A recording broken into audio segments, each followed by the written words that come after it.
बिस्मिल्लाहिर्रहमानिर्रहीम अस्सलाम वालेकुम students, this is Atif Ahmad your physics teacher. बच्चों, आज की इस वीडियो में हम डिस्कस करने जा रहे हैं इलेक्ट्रॉन वोल्ट को। इलेक्ट्रॉन वोल्ट का टॉपिक बहुत ही आसान और छोटा सा टॉपिक है बच्चों। यहाँ से कुछ शार्ट क्वेश्चंस और ऑब्जेक्टिव आपसे पूछे जा सकते हैं। वो क्या पॉसिबल क्वेश्चंस होते हैं मैं आपके साथ शेयर कर देता हूँ। बच्चों, बोर्ड टू बोर्ड ये क्वेश्चन वेरी करते हैं, लेकिन आपको सिर्फ एक आइडिया देने के लिए मैं कुछ क्वेश्चन बता देता हूँ। आपसे ये पूछा जा सकता है कि 1 इलेक्ट्रॉन वोल्ट जो है वो कितनी अमाउंट ऑफ एनर्जी होती है। आपसे ये पूछा जा सकता है कि बताइए इलेक्ट्रॉन वोल्ट और जौल में क्या रिलेशन होता है। आपसे ये पूछा जा सकता है कि एक इलेक्ट्रॉन वोल्ट कितने जौल के बराबर होता है। आपसे ये पूछा जा सकता है कि भाई हमारे पास ऑलरेडी एक जौल एनर्जी का यूनिट मौजूद है, तो हम एक और एनर्जी का यूनिट इलेक्ट्रॉन वोल्ट को क्यों लेके आ रहे हैं, क्यों इंट्रोड्यूस कर रहे हैं। ओके, इस तरह के क्वेश्चन जो हैं वो आपसे पूछे जा सकते हैं। चलिए आप टॉपिक को स्टार्ट करते हैं।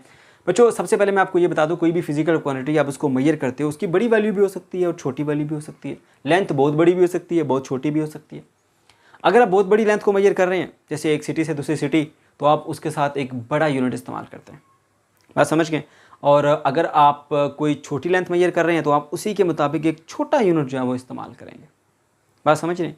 इसी तरह से मैं आपको कुछ एग्जांपल्स देता हूँ। ये मेरे पास एक सिलेंडर है जिसकी लेंथ को हमने मेजर किया, बहुत छोटा सा सिलेंडर है, ठीक है ना। अब इसको छोटी लेंथ है तो हम इसके साथ एक छोटा यूनिट लगाते हैं, लाइक के 3 सेंटीमीटर हम लिखते हैं।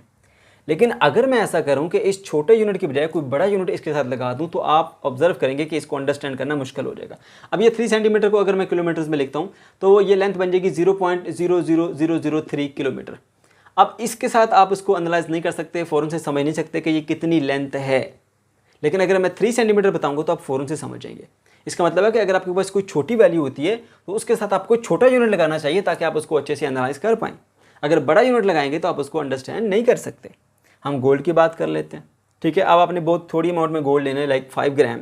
तो अगर आप 5 ग्राम बताएंगे तो फ़ौरन से इस चीज़ को अंडरस्टैंड किया जाएगा कि कितनी अमाउंट ऑफ गोल्ड की बात हो रही है। लेकिन अगर आप इसको केजी में लेके चलें 0.005 केजी, तो इसको अंडरस्टैंड करना थोड़ा सा टाइम लग जाएगा, है ना। तो क्विकली आप किसको अंडरस्टैंड कर सकते हैं, छोटे यूनिट वाले को। तो जब आपके पास थोड़ी क्वांटिटी होती है तो आप छोटे यूनिट से अच्छे से एनालाइज कर सकते हैं। बड़ी क्वांटिटी होती है तो बड़े यूनिट को आप इस्तेमाल करेंगे, समझ गए। इसी तरह से एनर्जी भी जो है वो जब आपने बड़े पैमाने पे कैलकुलेट करनी होती है तो आप जौल यूज़ करते हैं, इसके बड़े भी यूनिट भी यूज़ करते हैं आप, ठीक है। जौल वैसे कोई बहुत बड़ा यूनिट नहीं है। अगर हम रियल लाइफ में बात करें तो 1 जौल कोई बहुत ज़्यादा अमाउंट ऑफ एनर्जी नहीं होती। लेकिन अगर हम बात करें सब एटॉमिक लेवल पे, यानी इलेक्ट्रॉन, प्रोटॉन, न्यूट्रॉन, फोटॉन्स की एनर्जीज को कैलकुलेट करना है इस लेवल पे, तो फिर जौल एनर्जी का एक बड़ा यूनिट माना जाता है उसके मुताबिक, ठीक है।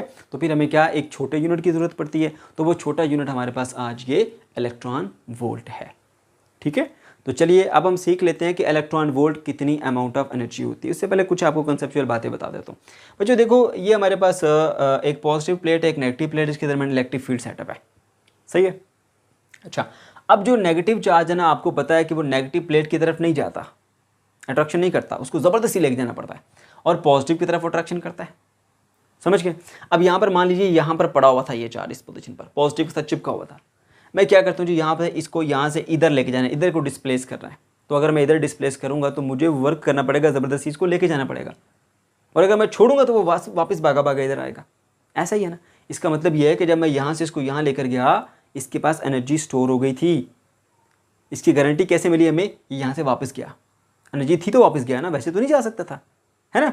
तो यहाँ से आप यहाँ लेकर गए, आपने वर्क किया, आपका work in the form of energy इसमें स्टोर हो जाता है। जब छोड़ेंगे तो वापस इधर आएगा। तो इसका मतलब ये है कि अगर एक इलेक्ट्रॉन को आप पॉजिटिव प्लेट से नेगेटिव प्लेट की तरफ लेकर जाते हो तो उसके अंदर एनर्जी भर जाती है। वो एनर्जी कहाँ से आती है, जो हम वर्क करते हैं वो एनर्जी उसमें in the form of energy store हो जाती है। हमारा work in the form of energy store हो जाता है। बात समझ गए। अच्छा जी, तो अब हमने इलेक्ट्रॉन वोल्ट को समझना। बात ज़रा गौर से सुनिए आपने। ये एक पॉजिटिवली चार्ज प्लेट है और ये एक नेगेटिवली चार्ज प्लेट है। इनके दरम्यान में जो है वो 1 वोल्ट का पोटेंशियल डिफरेंस है, ठीक है। मान लीजिए ये एक पॉइंट है जहाँ पर चार्ज पहले पड़ा हुआ था, और ये दूसरा पॉइंट जहाँ पर अब ये हमने शिफ्ट किया, ठीक है ना। ये 2 पॉइंट है, इन दोनों पॉइंट के दरम्यान 1 वोल्ट का पोटेंशियल डिफरेंस मौजूद है। अगर आप एक इलेक्ट्रॉन को ऐसे पॉजिटिव प्लेट से नेगेटिव प्लेट की तरफ शिफ्ट कर देते हो कि जिनके दरम्यान 1 वोल्ट पोटेंशियल डिफरेंस था, तो उस इलेक्ट्रॉन के पास जो एनर्जी आ जाएगी ना, वो एनर्जी 1 इलेक्ट्रॉन वोल्ट होगी, ठीक है। और यहाँ पर आने के बाद अगर आप इसको रिलीज करते हैं तो यहाँ से ये इधर को जाएगा ऐसे, और अपने अंदर मौजूद एनर्जी को लॉस करेगा, ठीक है। अच्छा, तो यहाँ से जब ये यहाँ पर आएगा, यानी इस नेगेटिव से पॉजिटिव, क्योंकि यहाँ से आप छोड़ेंगे तो नेगेटिव नेगेटिव क्योंकि रिपेल कर रहा है तो ज़बरदस्ती इसको इधर फेंकेगा। ये अट्रैक्ट कर रहा है, ये रिपेल कर रहा है, तो इलेक्ट्रॉन यहाँ से इधर आएगा, तो आते हुए भी जितनी एनर्जी ये लॉस करेगा वो भी 1 इलेक्ट्रॉन वोल्ट होगी। तो इधर से इधर जाते हुए जो एनर्जी गेन करेगा वो भी इलेक्ट्रॉन वोल्ट, और यहाँ से यहाँ वापस आते हुए जो एनर्जी लूज करेगा वो भी 1 इलेक्ट्रॉन वोल्ट ही होगी। समझ गए बच्चों, कितना आसान सा कंसेप्ट है। ठीक है, तो 2 पॉइंट है ये हमारे पास, इन दोनों पॉइंट के दरमियान 1 वोल्ट का क्या है पोटेंशियल डिफरेंस है, और पॉजिटिव एंड से नेगेटिव एंड तक आप इसको जो लेकर जाते हैं तो इस दौरान वो एनर्जी एक्वायर करेगा, गेन करेगा, वो एनर्जी जो ये गेन करेगा वो 1 इलेक्ट्रॉन वोल्ट होगी। ठीक है, अच्छा जी, अब इसकी डेफिनेशन के ऊपर आ जाते हैं। It is defined as the amount of energy gained और लॉस्ट। ये वो एनर्जी होती है जो गेन भी की जा सकती है, लॉस भी की जाती है by an electron when it is displaced across the 2 points between which the potential difference is 1 volt। ठीक है, टोटली वही बात बताएगी जो आपको मैंने सिखाई है। ठीक है, कि इलेक्ट्रॉन को आपने एक पॉइंट से दूसरे पॉइंट तक डिस्प्लेस करना है जिनके दरमियान 1 वोल्ट का पोटेंशियल डिफरेंस है। इस दौरान जितनी एनर्जी वो गेन करता है या जितनी एनर्जी वो लॉस करता है, यानी यहाँ से जाते हुए भी इसको डिफाइन कर सकते हैं, वहाँ से आते हुए भी इसको डिफाइन कर सकते हैं। जाते हुए गेन करता है, आते हुए लॉस करता है, इक्वल अमाउंट होती है वो। ठीक है, तो वो 1 वोल्ट इलेक्ट्रॉन वोल्ट वो एनर्जी होती है। ठीक है बच्चों, चलिए जी, अब हमने इसकी डेरिवेशन करनी है, और डेरिवेशन में हमने इस्तेमाल करना है जी पोटेंशियल डिफरेंस का फार्मूला।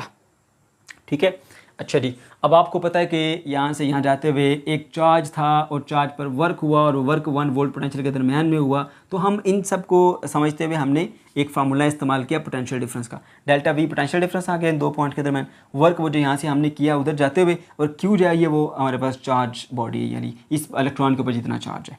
ठीक है, तो इस फार्मूले को इस्तेमाल करते हुए हमने इसके लिए एनर्जी कैलकुलेट करनी है। ठीक है ना, अच्छा जी, क्योंकि हम जानते हैं जितना इस पर वर्क किया ना हमने, वो वर्क ही हमारा in the form of energy store हुआ। ठीक है, 1 वोल्ट पोटेंशियल डिफरेंस के दरमियान, तो यही रिलेशन हमारे पास वो बनता है। Delta V is equal to work done per unit charge. अब देखिए जी, हमारे पास जितना हमने वर्क किया वो work in the form of energy उसमें चेंज हो गया है ना। तो वर्क जो है वो चेंज इन पोटेंशियल एनर्जी को रिप्रेजेंट कर रहा है। यहाँ पर work is equal to change in potential energy, तो वर्क की जगह पर यहाँ पर डेल्टा यू लिख दो। ठीक है, इलेक्ट्रिक पोटेंशियल एनर्जी की बात कर रहा हूँ मैं, right. So delta V is equal to delta U by Q. हमें क्योंकि एनर्जी कैलकुलेट करनी है तो क्यू नीचे डिवाइड हो रहा है, इधर जाकर मल्टीप्लाई हो जाएगा, तो delta Q is equal to Q into delta V आएगा। ठीक है, अब आपने छोटी सी इसके अंदर एक ट्रेनिंग करनी है कि क्योंकि हमारे पास पोटेंशियल डिफरेंस जब वो 1 वोल्ट है, हम मेंशन करेंगे भी पोटेंशियल डिफरेंस 1 वोल्ट है। चार्ज कितना, चार्ज हमारे पास 1 इलेक्ट्रॉन के बराबर चार्ज है, तो उसकी जगह पे हम इसको ई से रिप्लेस कर देंगे। तो डेल्टा यू उसी तरह से आया, चार्ज की जगह पे हमने ई लिखा, और इस डेल्टा वी की जगह पे हमने लिखा पोटेंशियल डिफरेंस 1 वोल्ट। तो ये जो हमारे पास एनर्जी होगी कितनी होगी जी, 1 इलेक्ट्रॉन वोल्ट होगी। ठीक है, आप ये देख सकते हैं कि अगर चार्ज की बजाय इलेक्ट्रॉन की बात की जाए और पोटेंशियल डिफरेंस 1 वोल्ट रखा जाए, तो हमारे पास जो एनर्जी आ रही है वो 1 इलेक्ट्रॉन वोल्ट आ रही है। ठीक है, क्लियर होगी बात, कितना आसान छोटी सी डेफिनेशन। आपने सिंपली पोटेंशियल डिफरेंस का फॉर्मूला लिखा, चार्ज की जगह पे आपने इलेक्ट्रॉन लिखना है, और जो वर्क है उसको एनर्जी से रिप्लेस करते हैं, चेंज इन एनर्जी, और पोटेंशियल डिफरेंस कितना 1 वोल्ट है, ये वैल्यूज आपने पुट करनी है, आपको ये रिलेशन मिल जाएगा। ओके, अब हमने जो है इसके दरमियान रिलेशन ड्रा करना है जी जॉउल में और इसके अंदर इलेक्ट्रॉन वोल्ट में। ठीक है, तो सबसे पहले लिखो 1 इलेक्ट्रॉन वोल्ट।